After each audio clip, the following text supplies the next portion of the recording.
monetaria en 1999. Con bajos tipos de interés, inflación y déficit público, recibió más de la mitad de los fondos estructurales de Europa para mejorar sus infraestructuras y la mayor parte del fondo de cohesión. Las privatizaciones de la anterior etapa socialista fueron pragmáticas y se realizaron por la necesidad de disponer de efectivo para reducir el déficit, reservándose el Estado su control estratégico. Sin embargo, las privatizaciones del PP eran parte medular de su política neoliberal. En total, en la etapa de Aznar se vendieron al sector privado más de 60 empresas, entre ellas todas las joyas de la corona. Endesa, Tabacalera, Argentaria, Repsol, YPF, Red Eléctrica, Gas Natural y Telefónica, en un proceso que no tuvo transparencia. Las consecuencias del neoliberalismo han sido siempre la destrucción de empleo y el empeoramiento de las condiciones laborales, mientras que algunos se enriquecían. Un caso paradigmático fue el de Syntel, una empresa filial de Telefónica. En 1996 decide vender la filial Syntel, que les prestaba los servicios de instalaciones de telefonía y mantenimiento de la red, a la empresa Mastec Internacional, propiedad de la familia de exiliados cubanos Mascanosa. Una vez conocida la operación de venta de Syntel, en ese interés por conocer quién era Jorge Mascanosa, pues ya vamos informándonos de cómo el señor Aznar mantiene unas relaciones muy estrechas con Jorge Mascanosa y la Fundación Nacional Cubanoamericana, pero estas relaciones muy estrechas no solamente son ideológicas, son de amistad, pero sobre todo de intereses. Y es ahí donde nos enteramos que en el jeep privado de la Fundación Nacional Cubanoamericana, el señor Aznar viaja por todos los países latinoamericanos, cómo asiste a una cena en Miami con la Fundación Nacional Cubanoamericana y cómo luego salen por ahí publicadas cosas de que esta fundación, a través de Jorge Mascanosa, es financiada la campaña del señor Aznar. La política del gobierno de España hacia Cuba, una política de reconocimiento a los ideales y a las aspiraciones del pueblo cubano de vivir en libertad y de vivir en democracia. Esta política es coherente con la posición manifestada por el presidente Aznar cuando estaba en la oposición y ha tenido el valor político de aplicarla una vez que ha formado gobierno. El dogmatismo de los dictadores de Cuba ha convertido a la isla en la mayor prisión del mundo, una prisión en la que los carceleros ejercen su poder contra todos y cada uno de los ciudadanos. Las personas tenemos derechos consustanciales a nuestra naturaleza humana que no nos pueden ser arrebatados en nombre de caducas utopías colectivistas. Mientras que Aznar combatía a ETA, se hacía amigo de alguien acusado de actos terroristas. Hijo mayor de un oficial del ejército de Batista, participó en la invasión de Bahía de Cochinos y en varios intentos de asesinar a Fidel Castro. Ha sido vinculado al grupo Alfa 66, autor de numerosos actos terroristas contra Cuba, y ha sido señalado por medios latinoamericanos como partícipe del tráfico de armas y drogas. En el año 95, a finales, cuando se estaba negociando, precisamente estaban negociando entre Telefónica y Mascanosa la cuestión, hay una carta dirigida por el señor Aznar a Felipe González, intercediendo a favor del señor Mascanosa para que le adjudicara, para que le vendiera el Estado la empresa Syntel. Syntel fue vendida por 29 millones de euros, de los cuales Mascanosa solo pagó 2 en el año 1997 y el resto lo dejó a deber. Aterriza en Madrid con sus 3 hijos. Tuvimos la reunión en el Hotel Miguel Ángel y aquello fue kafkiano. Lo primero que nos cuenta que él había desembarcado en la Bahía de Cochinos y nos contó una historia de indios. Digo, oiga usted, no nos cuenta aventuras, le estamos preguntando que cuáles son los planes industriales y de futuro que tiene para el grupo Syntel. Y entonces nos respondió, porque nos lo dijo así, bueno, que su madre era gallega y que por una parte ya ven y por otra, ¿qué quiere que le diga? ¡Aznar y Mascanosa! ¡Aznar y Mascanosa! ¡Gobierno y patrón! Según la Comisión Nacional del Mercado de Valores, la operación Sintel representó para la familia Mascanosa unos beneficios de 36 millones de euros. Mastec subió el 400% en la Bolsa de Nueva York, alcanzando unos beneficios adicionales de 180 millones de euros. 2.000 trabajadores fueron despedidos pocos años después, tras ser la empresa llevada a la quiebra por distintos testaferros y desangrada en paraísos fiscales. Hubo un diseño para entregar esta empresa, nosotros llamamos a un chatarrero, es decir, a alguien que tenía que desguazarla, que tenía que hacerla desaparecer, y así Telefónica salvar sus responsabilidades con su filial, que en caso de hacerla desaparecer, pues lógicamente tenía las responsabilidades fundamentalmente económicas, que serían indemnizatorias para más de 2.000 y pico trabajadores de la matriz, más otros 2.000 trabajadores que tenía el grupo de filiales. Bueno, lo que sí sabemos es que los más, desde luego, cobraron las acciones que no habían pagado. Todos los servicios que le presta a Telefónica, que estamos hablando del orden de 180 millones de euros, ese dinero, gran parte de ese dinero facturado a Telefónica, no entró en Sintel. Entonces ahí había todo un conglomerado de empresas filiales que la propia Sintel había ido montando. Sintel Internacional, había Sintelar, que era Sintel Argentina, Sintel Perú, Sintel Venezuela, algunas domiciliadas en paraísos fiscales, básicamente en la Guayana holandesa, en sitios de estos, de tal forma que es que ahí no se sabía efectivamente quién cobraba y quién dejaba de cobrar.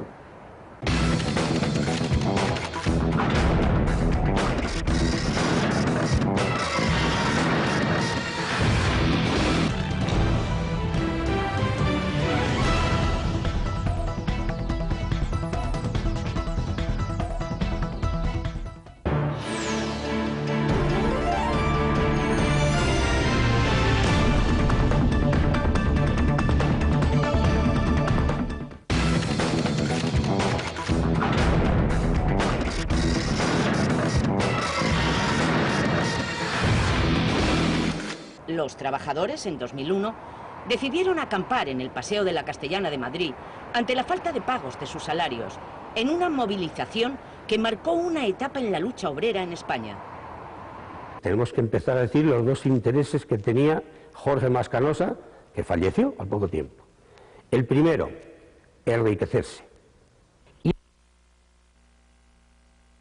que Sintel le sirviese aquí en España como una plataforma política de cara a las cancillerías europeas. Él era el líder anticastrista, presidente de la Fundación Nacional Americana, y quería que Europa aplicase las mismas leyes que estaba aplicando Estados Unidos hacia Cuba en su aislamiento. A finales de 2012, 11 años después del conflicto, en el juicio a los hijos de Mascanosa, se ha llegado a un principio de acuerdo para indemnizar a los trabajadores, con menores cantidades de las que se les debía. La idea de un neoliberalismo que él abrazó y que ahora mismo sigue abrazando, le llevó automáticamente a comportarse, de acuerdo con esa doctrina, abriendo una serie de carpetas que estaban hasta ese momento, en cierto sentido, entornadas, como por ejemplo la liberalización del suelo en toda España. Claro está que en ese momento comenzaron simultáneamente el llamado éxito de desarrollo y se empezó a cebar la bomba que posteriormente nos habría de reventar. Desde 1998 hasta 2007 se dieron varios factores en España que hicieron multiplicar el precio de los pisos hasta valores absurdos. En aquella época había un déficit estructural de vivienda debido a la emancipación de la generación más numerosa de la historia de España. La liberalización promovida por el gobierno de Aznar consiguió aumentar la construcción de viviendas, pero de manera descompensada, dejando demasiados resquicios a las comunidades autónomas y a los ayuntamientos para controlar la urbanización.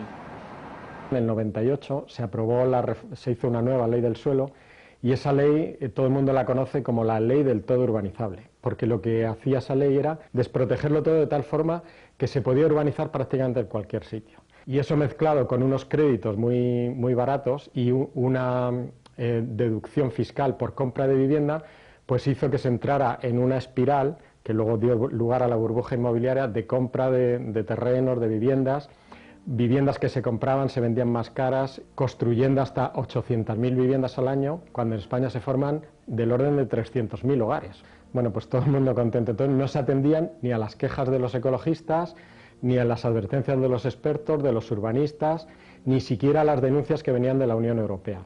Y bueno, pues el resultado es de todos conocido. Cuando se vino abajo el flujo de crédito, pues todo este montaje se vino abajo y se han creado muchísimos problemas, pero de paso nos hemos cargado buena parte de las zonas de más interés natural de nuestro territorio. Hoy nuestra economía se encuentra situada entre las más solventes del mundo. Y los analistas lo saben, los mercados lo premian y los ciudadanos lo notan. Hoy en día solo serán competitivas aquellas economías con un entorno microeconómico flexible. Y digo más, en Europa, y más tal como están las cosas ahora, crecerán más y tendrán más empleo cuanto más flexibles sean las economías. Y eso significa, en mi opinión, hacer una apuesta decidida por ganar espacios para la libertad, para la iniciativa privada y para la competencia. Permítanme la expresión si les digo que hacer negocio es hacer país.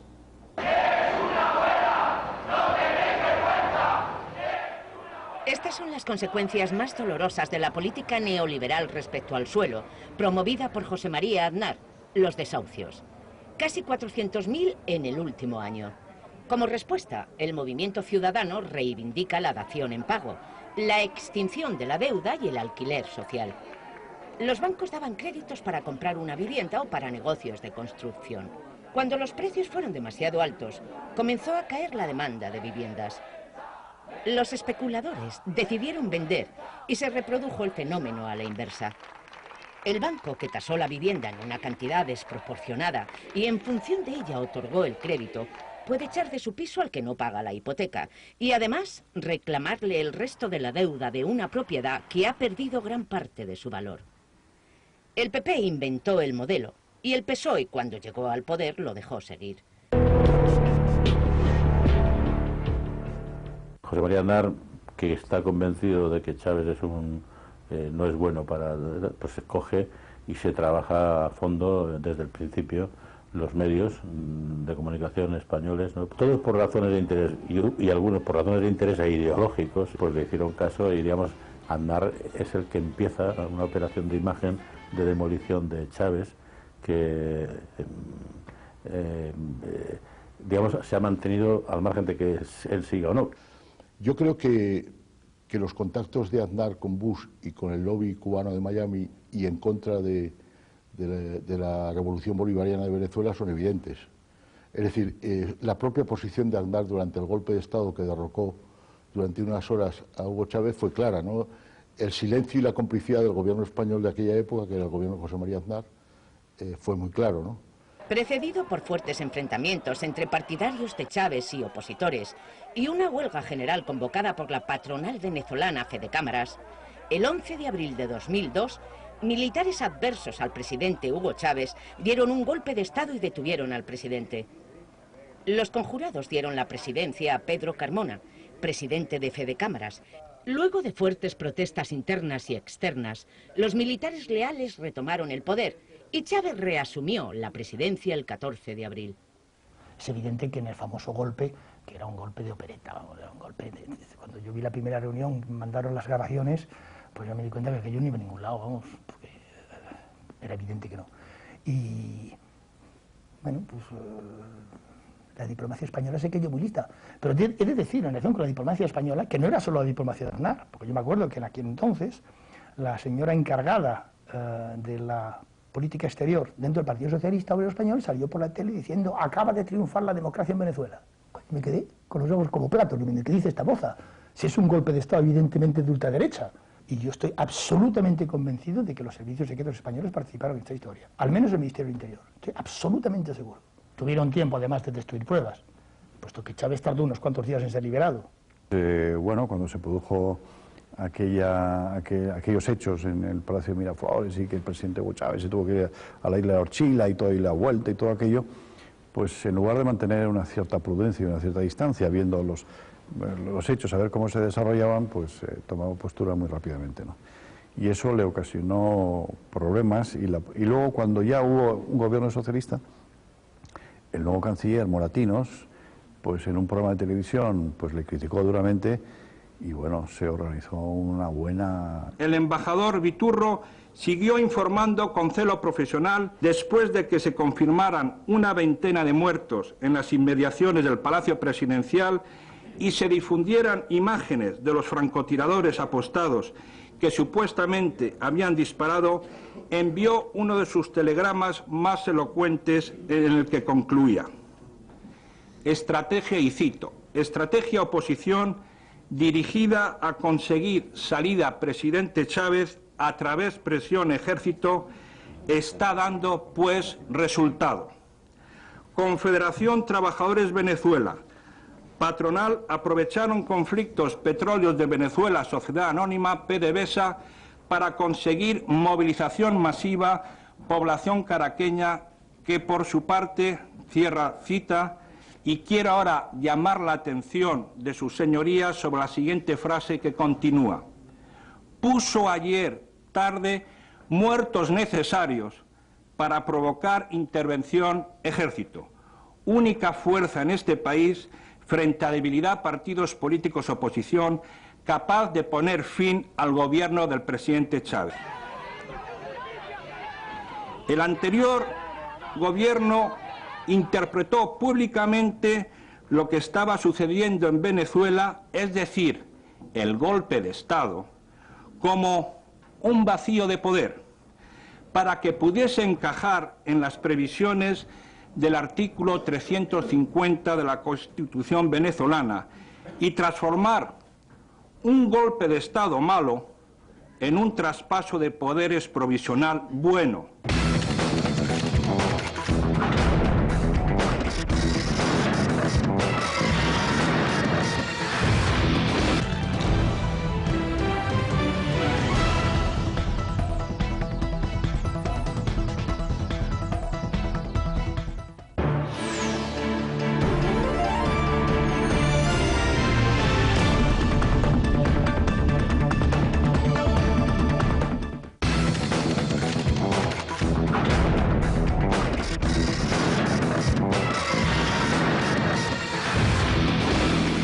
Él era muy pro Miami, que por ahí posiblemente venían las relaciones con los millonarios venezolanos que habían ido a Miami huyendo de Chávez, y que esos que decían, que yo he visto, ¿no?, el hermano de uno de la televisión, que decía: lo que hay que buscar es a un buen tirador que apunte bien y mate a Chávez. O sea, esa oposición venezolana, que lo que esperaba era que los norteamericanos resolvieran el problema invadiendo poco menos que Venezuela.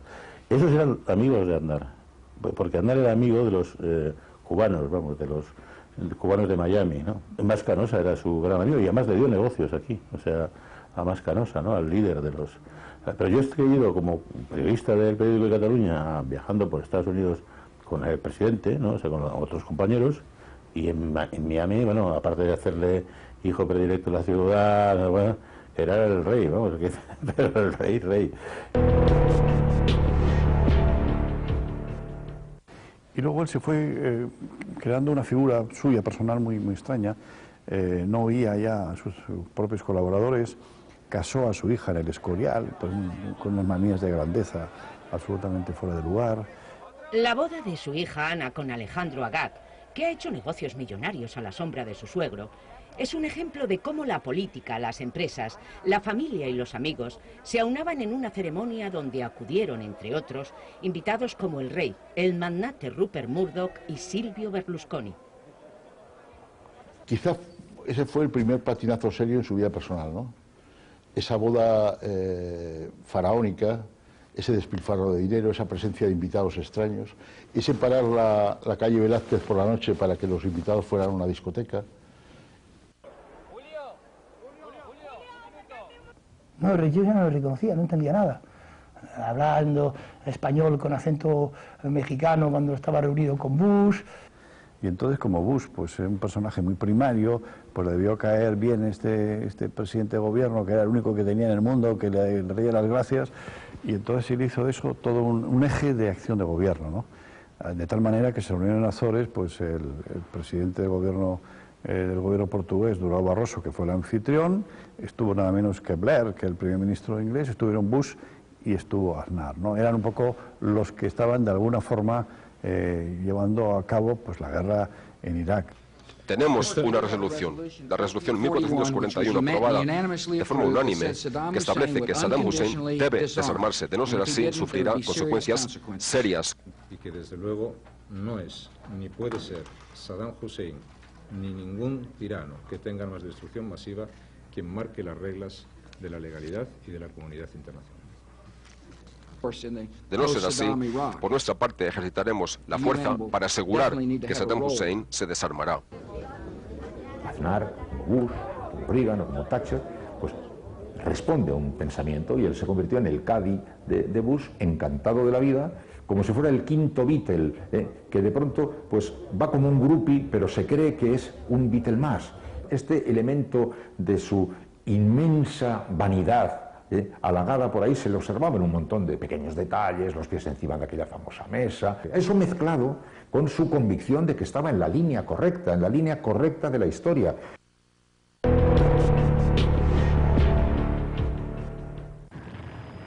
Tres días después de la reunión de las Azores, el 19 de marzo de 2003 se iniciaba la invasión de Irak. Muchos ciudadanos consideraron de armas de destrucción masiva en Irak, mostrándose contrarios a la guerra el 90% de los españoles. A pesar de esto y de tener a todos los demás partidos políticos en su contra, Aznar ordenó el envío de tropas a Irak. Monse, oye, estoy en Atocha, ha habido una bomba en el tren y hemos tenido... 3 días antes de las elecciones generales de 2004, tuvieron lugar los atentados terroristas conocidos como 11M, en los que murieron 191 personas. Y hubo un momento en que cuando ya se produce el atentado de los trenes por parte del terrorismo islámico, llamémoslo así, pues él piensa que es ETA.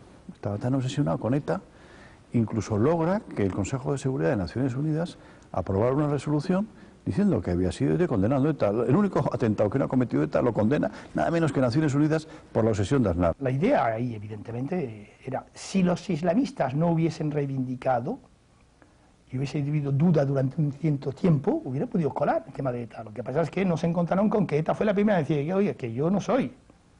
Hubo una gran manifestación aquí en Madrid, yo estuve en aquella, y la gente que estaba en los aledaños viviendo la manifestación le gritaba a Aznar: ¿quién ha sido? ¿Quién ha sido? ¿Quién ha sido?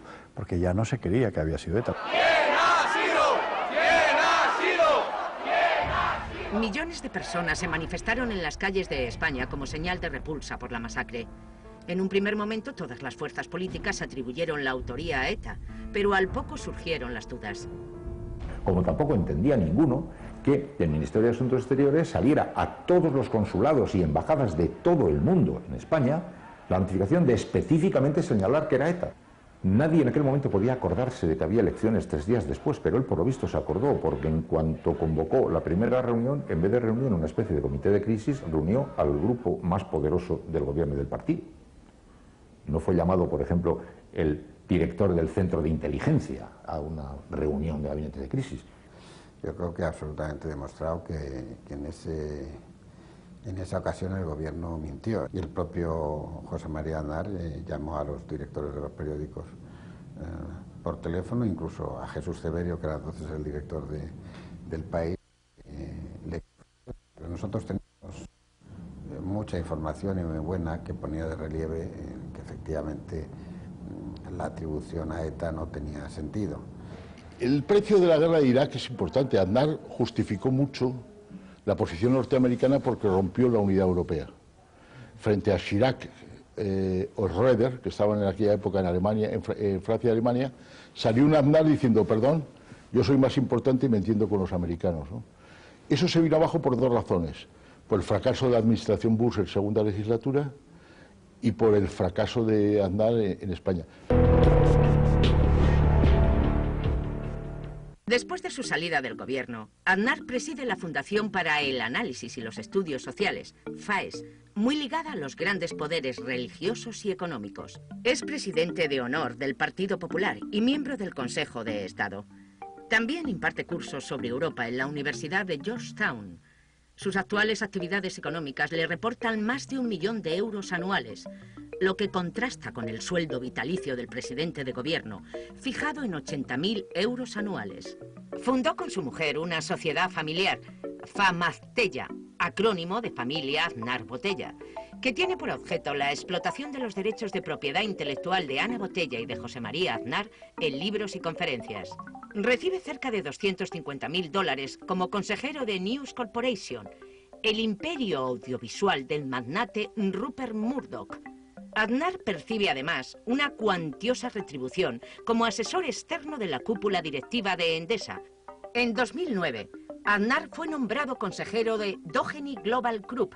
Es miembro del Consejo Asesor Latinoamericano de JER Partners. Es el fichaje estrella de la empresa minera Barrick Gold Corporation, que es propiedad, entre otros, de la familia Bush. La empresa tiene en Latinoamérica 25 minas operativas, en Argentina, Perú, Chile y República Dominicana. José María Aznar, antes y después de la presidencia del gobierno, tiene una gran relación con Bush.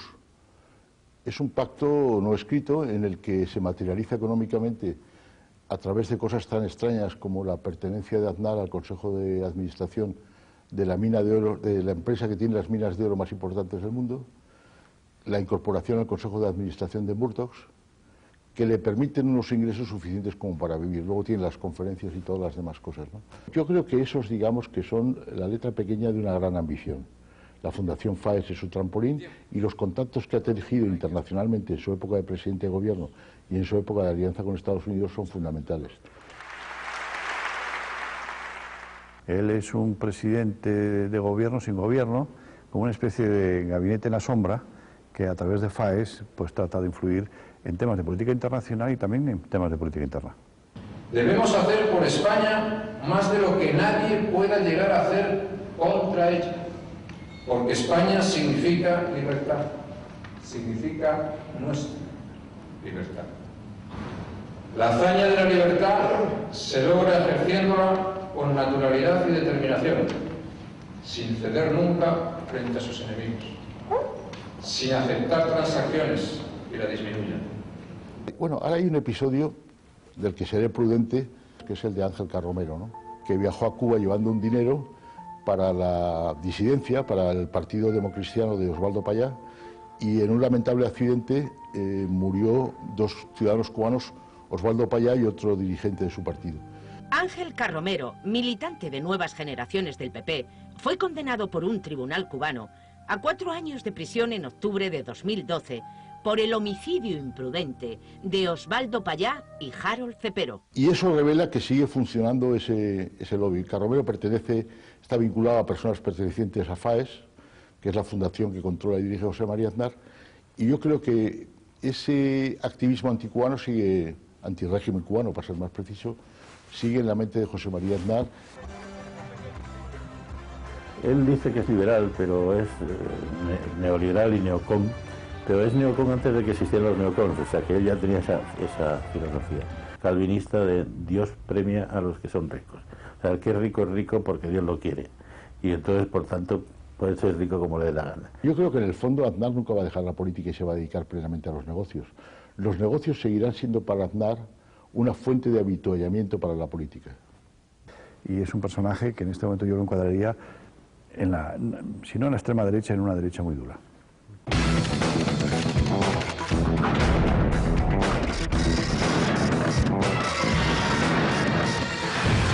En la próxima entrega de Expediente, Ernesto Zedillo, economista, presidente de México durante el periodo 1994-2000, demandado por la matanza de Acteal. Actuaremos con toda la fuerza del Estado. En este expediente